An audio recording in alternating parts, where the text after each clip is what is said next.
Connor.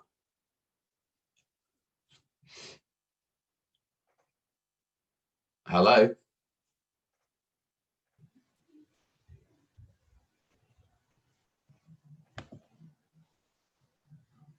Hello. Hello, Neil. Hi. Hi. How are you? Shit, how are you? Well, it would be better, all right, if I knew what I was doing when it came to these assignments. I'm trying to turn on my camera. Well, the yeah, this one is particularly challenging, isn't it? And I think there's so much traffic on the WhatsApp group about how just how scattered the information is. You know, it's just all in legislation, and it's not just a question of read how to do that task and apply those principles to your assignment. It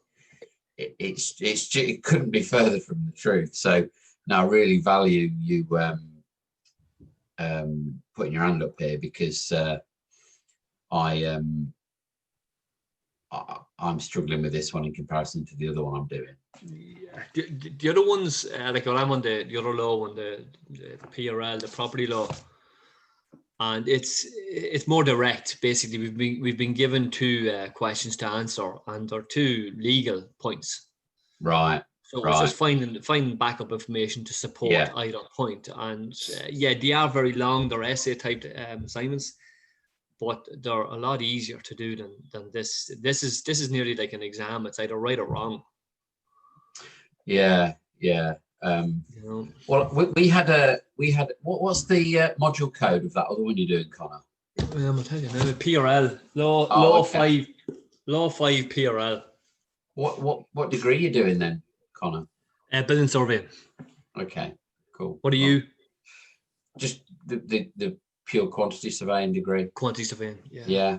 And are you doing it, Neil, to support your career, or are you looking to change career? Or I've been in construction, quote unquote, for 30 years, mainly in the fit out portion of construction. Yeah. And I've just come across so many tender packs, so many contracts and quantity surveyors and pricing schedules, and you know, they are familiar documents to me. And I was always, I think for many years, I've been a very frustrated non-QS. Right. Yeah. And it feels like a natural progression for me, because I think some of it will just be validating what I think I already know. Yeah. Whereas some of it will be new, you know. I mean, I'm aware of health and safety, like most people who've been at work for any reasonable amount of time. And like most people, we don't probably give it the credence it deserves. True. But planning and building regs, you only know, don't you, what you hear and what people may have told you that did go to college and study it and know. And I just wanted to have the ability to be much more what's the word? Rendered. What just just to give credibility. I wanted to be more credible with the things that I was saying, and I wanted to be able to wanted people to know that when I did say something, I'd learnt it from basics rather than I just heard it from an old colleague that I used to work with. True, yeah. So yeah, that's it really. Just to give me, I mean, I'm into my last third of my career, so just to give me something to fall back on and trade off. I mean, I'm currently in a senior position in a firm and probably going to take it over, but I just want it for my own personal benefit. Yeah, like all of us. Yeah. But so what we did the other day, Connor, is we did there's about 10 of us. And I was on. I was on the other day. Oh, you're on it, right? Cool. I'm lost in task one, guys. It was just sit back and listen, because I even being from Ireland, we've got completely different rules regarding planning. Although we do comply with the British regulations for most stuff, but we don't have the same levels or layers that you guys do in the UK. So it's funny you say that, because like even being in Scotland, there's a big difference to what I'm getting taught through the course that we do up in Scotland. Especially with regulations. So you don't have anyone actually to fall back on, within your office or that, to be able to kind of ask for help, because they'll just give you a wrong answer effectively. True. Well, it's like the United Nations, this Zoom chat. Well, we started Brexit over here, will we? I was chatting to a student the other day on the other module. It was, I said, "Where are you based then?" Because the phone number was a bit of an odd code, and she was in the British Virgin Islands. So it's incredible technology. But no, we are within the confines of the British Isles, aren't we? Are you Southern Ireland, Connor? Southern Ireland, yeah. Southern, okay. So obviously, what we did, and I'm a bit like you, Connor, on task one. Although I probably did speak a lot, I generally do, because on that chat, so I had lots of questions, because I'd only just started looking at the data and the scenario, and I got lots and lots of questions, and there was some really great points made in that set of Zoom chats. So and I just then, after that, rather than sort of write up everything on task one, I just sort of looked at task two and thought, what I need to do is I need to look at week 14 and try and do the activities, because that I could see was a precursor to task two. So really, it was just about throwing around what we all think task two is asking us to do, and perhaps look at the way I approached it, and we can see where I've gone wrong, because I know I'm sure I've gone wrong. Certainly looking at some of the posts on the WhatsApp group about certainly the square meterage of the facility, because a lot of people are talking about it being 285, 275 square meters, and I'm like, I'm nowhere near that. So if I think Dean really sort of reassured that query on Friday within that webinar, that basically, well, from my understanding of, is that we need to take each individual room and function, and we work out each individual room and categorize it against the tables in the document, be it the meeting room, it's one room, the office is another room, the social area is one room, the kitchen is one room, and the canteen, or not the canteen, the changing area is another room. Well, I agree with you, and I watched that webinar, Connor, and let me show you what I did first of all, just to prompt some sort of discussion from us or between us.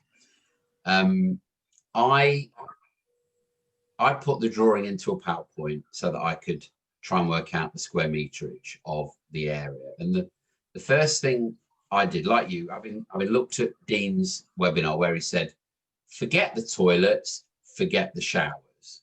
That was, and whilst on the one breath, Dean's great. He'll say, well, we don't want to give you the answers, folks. But then the next breath, it's the fucking answer, folks. So he says he doesn't want to do it, but then he does it, which is great. So I immediately thought, I don't feel as bad now. I've kind of got some direction. So the first thing I did is I put the drawing onto 3 different screens, because it's a big old drawing, isn't it? And I highlighted all the areas. And after I'd finished it, I then realized, if we look at this drawing, first of all, I then realized that this corridor, we don't actually have to measure. Right, yeah. Which is why I put it in blue. But in the red, I know that we need to measure the meeting room in the office. So I just, you know, highlighted that and measured it as best I could, given the scale and all that sort of thing. And I know some people can use Adobe measure, and I think I probably can, because I've got Adobe Pro software, but I don't kind of need, well, maybe I do need to do it, but I just couldn't be asked to find out how to do it. So I just zoomed into it to such a degree where I could scale off the screen. So, and a lot of the dimensions are on there anyway, so you're not going to be a million miles away. So I did that. I then did the same with the changing room, and again realized I probably didn't need to measure that semi-outdoor space, and certainly not the showers, based on what he'd said, in the toilets. And then obviously with the main area, I measured the main area, and then I identified in a document somewhere that said the factor. There's a factor, isn't there, for the amount of people in a space, depending on its purpose. Factor space factor. Floor space factor.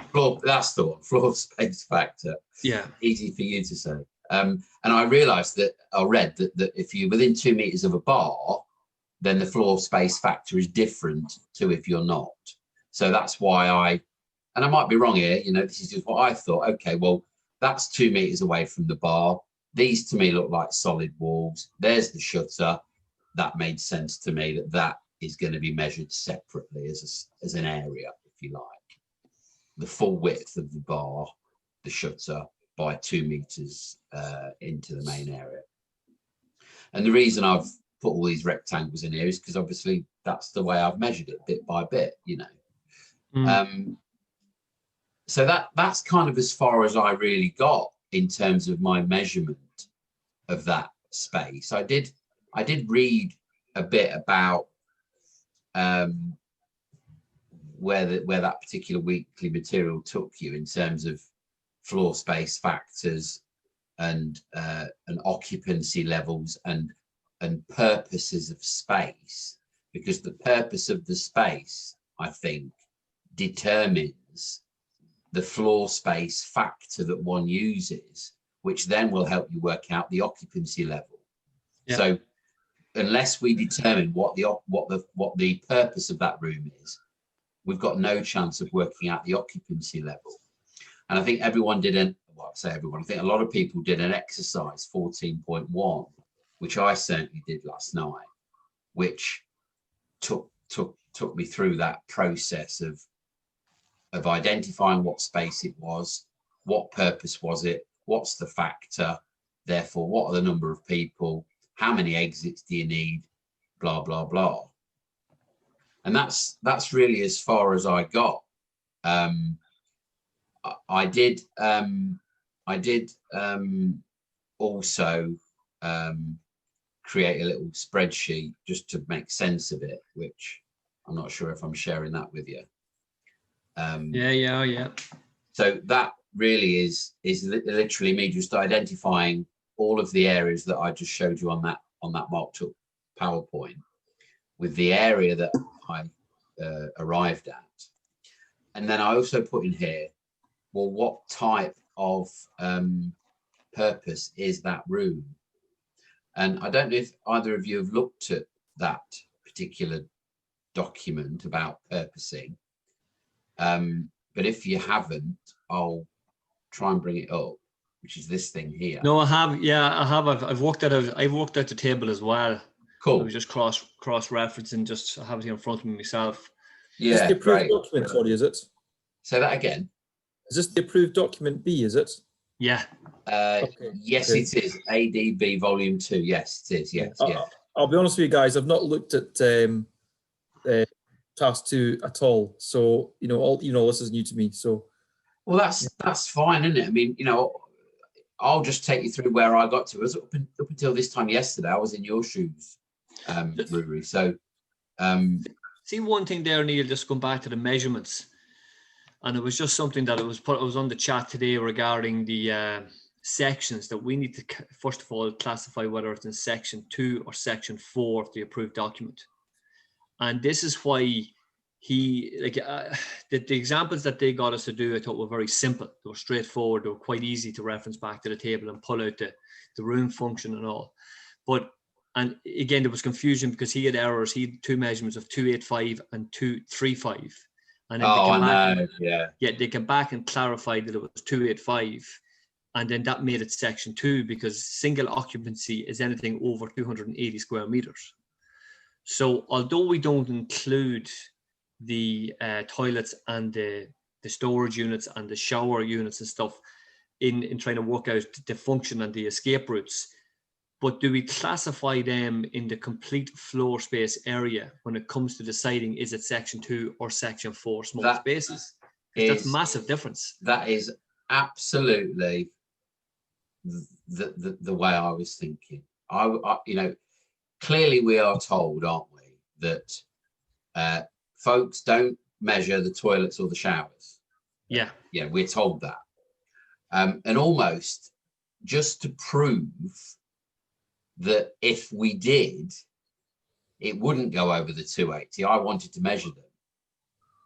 So if I go back to my spreadsheet of floor areas. Sorry, Connor, have you measured all this up as well, have you, by any chance? I have measured it up, yeah, and I don't have it in front of me, but Neil, I was of the opinion that it was slightly over the 280 mark. Right, okay. Well, but again, I didn't go into massive detail. I did print it off in A3, and it was quite on the grid line that they provided for measuring. It was quite close to the scale, but like it could be slightly out, Rory. Well, no, that's fine. That's fine.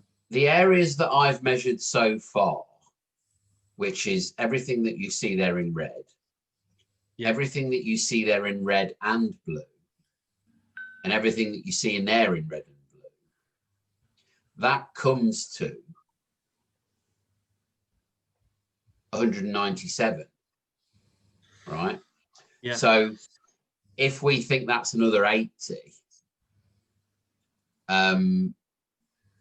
which is basically the showers and all these toilets, and the storage and electrical cupboards, then I know what you mean, Connor. Do you almost do one measurement for the building in its entirety, regardless of whether you consider it for occupancy, to determine which parameters you're then bound by when you work out occupancy? Exactly. Yeah, the building is the building, regardless of say omitting rooms. If when you're talking about a site, this is the size of the site. And I remember, I think, going through the actual official planning application, and I think of memory, the planning, that would be excluding obviously exterior walls, not just interior room space. I think it was 291 for the planning application, the official planning application, which I think we could possibly use, So it's very, very, and they've done this strategically. It's very, very close to being either above 280 or under it. Oh, undoubtedly, it's on the line, isn't it? To make us debate which way we're going to fall. But it's a critical item because you could go down one road saying it is over the 285 or 280, which would make it section 2. And then you're back to this table on D1, the one you had up there, on all your exits. Go back to section 2.1 or so in the approved document. But other than that, it's completely different distances required. You've that document there, D1. If you go back up to section 4 for small spaces, you'll see it's completely different distance. Really? Yeah.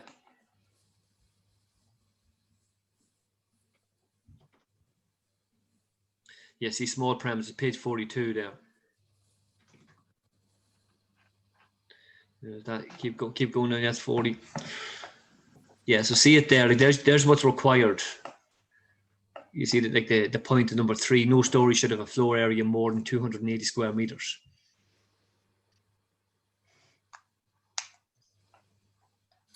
And he said, like Dean said that in his point this morning, that you need to classify is it section 2 or 4 first.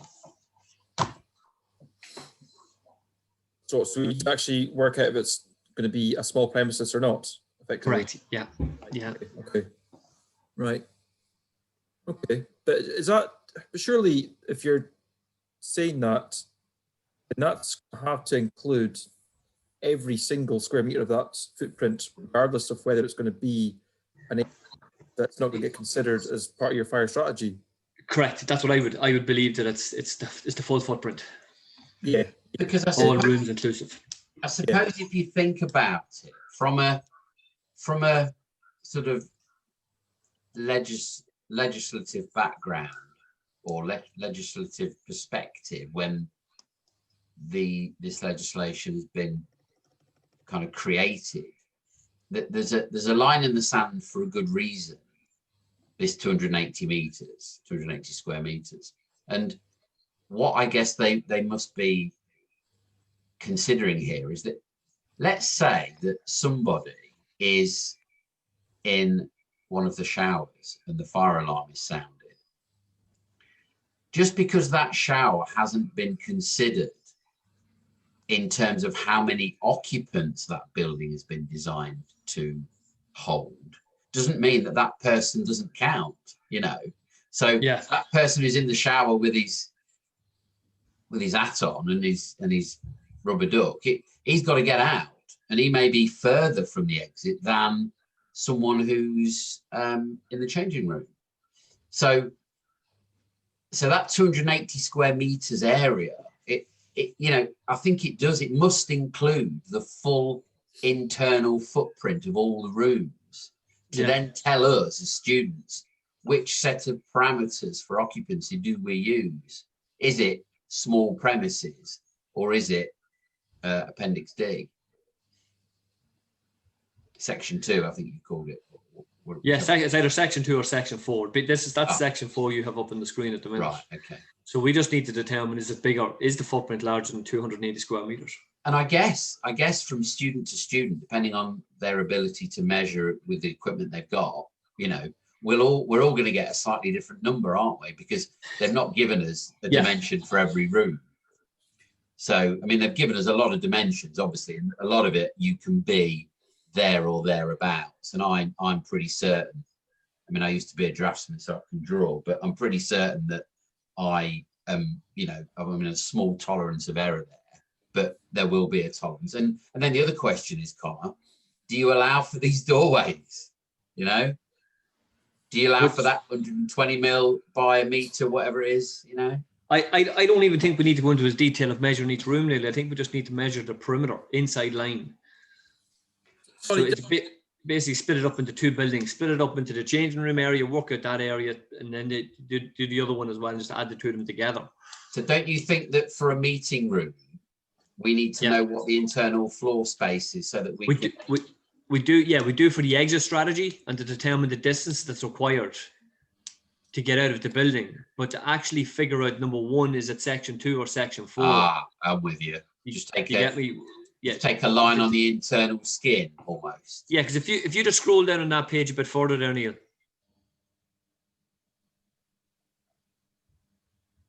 Which one? On the page you have up on the screen, the section 4. Sorry, I'm still sharing. Yeah, your screen. So if you just scroll down on that page, see this now, that you've got the travel distance and number of escape routes. So again, just keep going down, like they're completely different distances. See it again, like, you know, ground story with a single exit, 27, maximum travel distance is 27 meters. So obviously we're not dealing with a basement and we're not dealing with a story above. So if we determine that it's section 4, there's your distance there, 27 meters. Well, we've always sort of been working on the basis of 18 and 45 for 2 exits.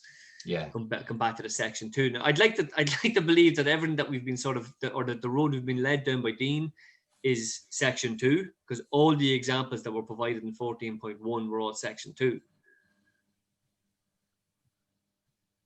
Just so I'm clear, I'm not really clear where. Let me just look at this, Connor, because you're talking about section 2, and I'm not. 100%. Yeah, just basically the section. See the way within each you've got the 2 point. You'll have 1.0. You'll go through some. Yeah, see your section 2, designed for horizontal escape. Dean put up a thing today. Let me just see. Can I find it? Exit full screen. Oh, I see. Section 2, designed for horizontal escape. Section 4, Yeah. small premises. He put up a comment today when he actually eventually confirmed whether the shutters were connected to the fire alarm or not. He basically says other items to consider. He says you need to determine if means of escape for the village hall is governed by either section 2 or section 4, small premises. Right. And I never thought of that. I won't lie to you guys, but until he actually said it. I heard him say that, which is the only reason I considered it. You know, because I'm like probably a lot of students on this module. I'm playing catch up, or I'm just getting perplexed with the amount of information there is. Yeah. I think it's sorry that the difference between section 2 and section 4, the escape routes, are of different meterage, are they? If we look at section 2 for a minute, Rory, then if we look at page 12, which is probably going to be about page 19, I would have thought. No. Page 19 of the actual PDF, I mean. Yeah, there you go there. So I'm just looking to see if there's a table. No. There is, yeah, keep going down, Neil. Yeah. There. Here's travel distances, which if any of us as students did activity 14.1, which I did last night, then these are the maximum travel distance where travel is possible in one direction only, or more than one. And the difference there is that when you've got one direction only, that means you're going from a room to a fire door, if that room has a fire door, and then you go again to the next fire door if you're going in 2 directions. So I think there's a little sketch of it here. Yeah. Maybe it's not that one, maybe it's a different sketch. But essentially, if we go back to the actual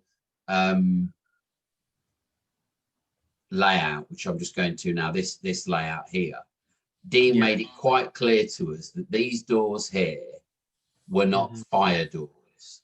Yeah. So if we were sat here in this left-hand corner, then our means of escape distance is going to be a direct line to that door and then to the exit door, which is about here, which is actually this one here, isn't it? So that whilst it's in sort of 2 directions, it's going through 2 rooms. That is your maximum distance that is permissible under whether it's section 2 or section 4. Had that been a fire door, so I'm looking at the kitty door. Had that been a fire door, then you get to that point and then you reset again and start counting your distance again to the next fire door. In this case, it's an exit door. So because these doors are not fire doors, then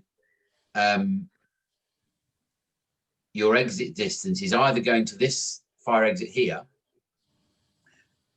or you go to that one and then out through the other door.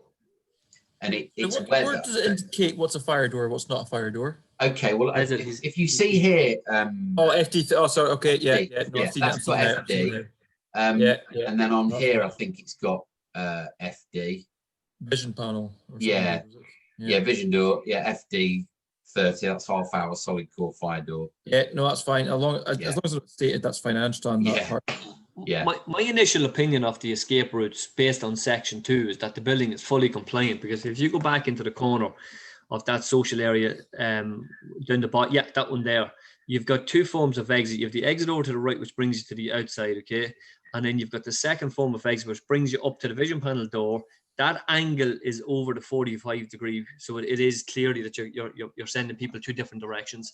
And the distance of even 18 meters complies. 18 meters. 18 meters, yeah. I have it for the social area, basically, that there was, I have the floor space factor was 0.5. Dividing I had the let me see the occupant number. I worked out the square area meterage of the social area being 97.88 square meters. Dividing that by 0.5, that gave me 195 occupant numbers. Now these could be way wrong, Neil. This is what I worked out. And the number of exits determined needed to be 2. And I don't know which one I categorized it into. The performance one on the table in D1, it gave me 18 and 45 were the 2 exits that are required. 18 being if there's only 1, and 45 if there's 2. So do you remember the spreadsheet you did last for the assignment? Yes. Just go into that there a sec, see what you come up with. Okay.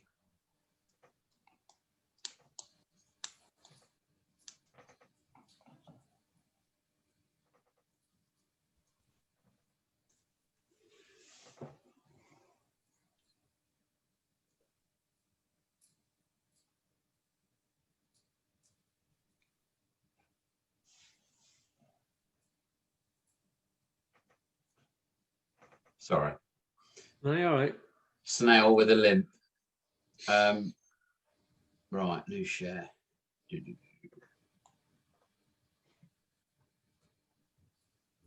you see that? Yeah. So that was the one that Dean did, is it? That was the activity 14.1. Yeah. So basically, I calculated the social area. So if you put the floor space, I came up the social area was 0.5. I think that was from line 2 on the D1 table. Sorry, do you want me to bring up the actual the Excel spreadsheet I had a minute ago, which was oh, sorry. Yeah. Okay, yeah. The one that based on the room. That one there. Yeah. So see the way you had the main area, is it? See, you've calculated your main area to 85. I've calculated to 97.88. Yeah, well, mine's 94.17 if you include the bar access area. Right. Okay. Right. Yeah. Right. So then I'm 97. So look, we're 3 square meters. It's not going to make a huge pile of difference in the dividing of everything. Well, I mean, there might be a slight difference only insofar as I only took my measurements up to the internal face of the sliding doors, at the you know where the shutters are at the bottom of the elevation, bottom of the plan view. So. I didn't actually separate though. I didn't separate the room function. I just classified that all as one. Sorry, I took out the kitchen bar, obviously. Yeah. And my kitchen bar. See, I didn't include that in the square area as a social. That's to me, the kitchen bar is a separate room, obviously. Well, the way if I look at this here. Yeah. I used line 2 on that because it said, like say hall, dance hall, venue for pop. Yeah, it's down to your own discretion, isn't it? An interpretation. Bar area is an event area. No, you probably bang on actually, Connor. You probably bang on. In fairness, so the floor space factor is probably 0.5. Yeah, so that was the one I used for that area. What am I sharing with you at the minute? The Excel spreadsheet still. No, you've got the D1 floor space factors. Okay.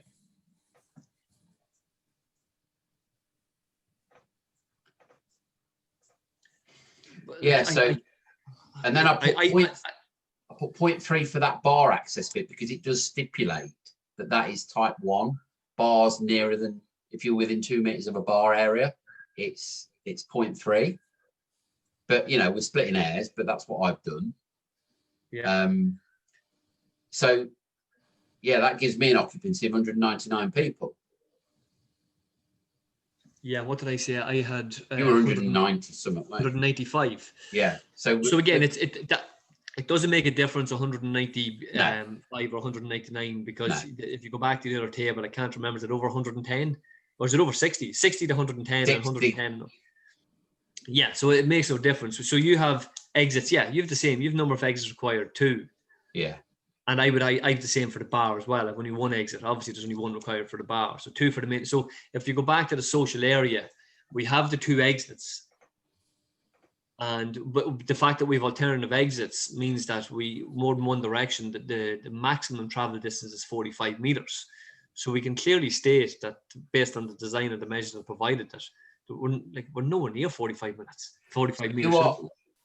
Are you assuming then that we are using section 2? Yeah. Yeah. So, and in order for you to determine that we are using section 2, it's your view that we as students should take the internal blockwork face of the building perimeter and work it out that way, rather than mess around with thicknesses of internal walls and that sort of thing. Yeah. A few people have measured it and shared it on WhatsApp. Yes. The measurements, and it's probably the best way just to put it up, ask people the question, saying, guys, can we come up with a rounded answer? Is it above 280 or not? Yeah, well, I mean, I think what I'm going to do, I mean, it's really one of the things I've found in both of these modules and all the ones before this is a little bit of knowledge can be incredibly dangerous, can't it? A little bit of practical experience that we all have can really shoot you in the foot if you're not careful. And my view would be count the space that is physically usable, i.e. not the walls, but then there might well be an industry norm that says just take the footprint like you're saying, which kind of makes sense. And when you look at industry, are they really going to have time to do all of that? But then there's probably software that does. So can I ask a quick question? Sorry, I know it's a bit, I feel a bit backwards in it all, but you've taken your measurement up to the concealed shutter on the inside face. Yes, I have. Yeah. Like, surely when they're coming, before, you even thought about shutters, all this distancing between your exits should be put in place before any of like your fixings and all that are inside the premises. So it should be on the actual like floor slab itself that all these measurements should be based off. Because effectively you're then encroaching into the room because of something you've added, and then that's going to be reducing the floor space just by ever so much. That could have easily not been a shutter being there in the first place, but surely the same, escape routes, etc., would still apply whether it was there or not. That in my eyes, that should be included because, effectively, if they took that out and then you did gain that extra, 400 mil or whatever it is, then I'd agree with you there, Rory. To me, I would be taking it to the inside leaf of the wall. Yeah, 100%. Are you talking about the measurement for occupancy or the measurement for determining whether it's section 2 or section 4? Well, I don't really know much about that yet because I've not read up on it, but just for initial measurements anyway. I'd be doing it for both, Neil. Okay, so what it is in terms of determining section 2 and section 4, because Connor and I have just kind of read a little bit more into it. That's the only reason I think we know, unless Connor does it for a living. No, we're not that lucky, are we? If I did, I wouldn't be on this call. No. Well, we'd hope you would be yourself. So. At the end of the day, you could say then if you put a wardrobe in a corner of a room, then that's then going to, reduce your floor area. But it's not. It's just part of it. In my eyes. Well, the other thing to consider is that we're told not to measure the floor space of fitted kitchen units or fitted units. So. Okay. Because with the kitchen area here, you see, I've only measured the floor space because obviously most of it's taken up by 600 mil deep worktops and base units. So there's no exact science to this, but yeah, there's probably, and I think perhaps probably what the markers want to see is not what you've done, but why you've done it. Yep, you've maybe arrived to that conclusion. Yeah, I really think that's at the core of probably any degree, isn't it? Not why have you done that, but this is what, not what you've done, but I've done it like that because of this reason, and in my view, it's a valid reason. We'll all do it slightly differently, no doubt. Of course we will, because we're all individuals. Is there anything to say though if items are like fixed as part of like an area, like for a kitchen, for example, you're always going to assume that there's going to be a kitchen unit in there, worktop, etc. For the likes of shutters, that's optional, in the sense that it's not going to be required, you know, it's more of a choice thing. Trying to like just says what, you know, materials within the building, you know, we are, you know, aware that are going to be essential, you know, to be able to make it into a kitchen, for example, but it limits it to like the shutters getting added on just for like extra security. It's a good point, and I don't know the answer to it. And Don't I know, know right? I've read somewhere about what one should or shouldn't include, but that might have been up in section 2. Right. I can't remember. I mean, I'm just looking here. Oh, here we go. Here we go. D2. So counters and display units should be included when measuring. So I've got that wrong. Should be included when measuring area. All of the following should be excluded: stair enclosures, lifts, toilets, and any other fixed part of the building structure. So counters and display units should be included when measuring area. So in other words, But what I've that's done for there, your that's for your occupant number, though, Neil. That's not for determining, obviously, that the full floor area. correct. Oh no, you absolutely, yeah. And I think you're right. For occupant number, yes, which is why I've gone inside there. So I'm probably right. Oh no. No. You should have included it. I'm just trying to again go back to the very first point that if we don't get this section correct, Yeah, you could be completely wrong on this one. yeah. So I'm reading this then, Connor, that when I'm measuring for occupancy, let's assume we've determined that it is actually section 4. Or section 2. Sorry, section 2. Yeah. Let's assume that we have determined it's section 2. Then when I am calculating for the occupants within the kitchen, I've got to include for the display units or the counters. Therefore, I'm going to the wall, aren't I? Yeah. So my measurement that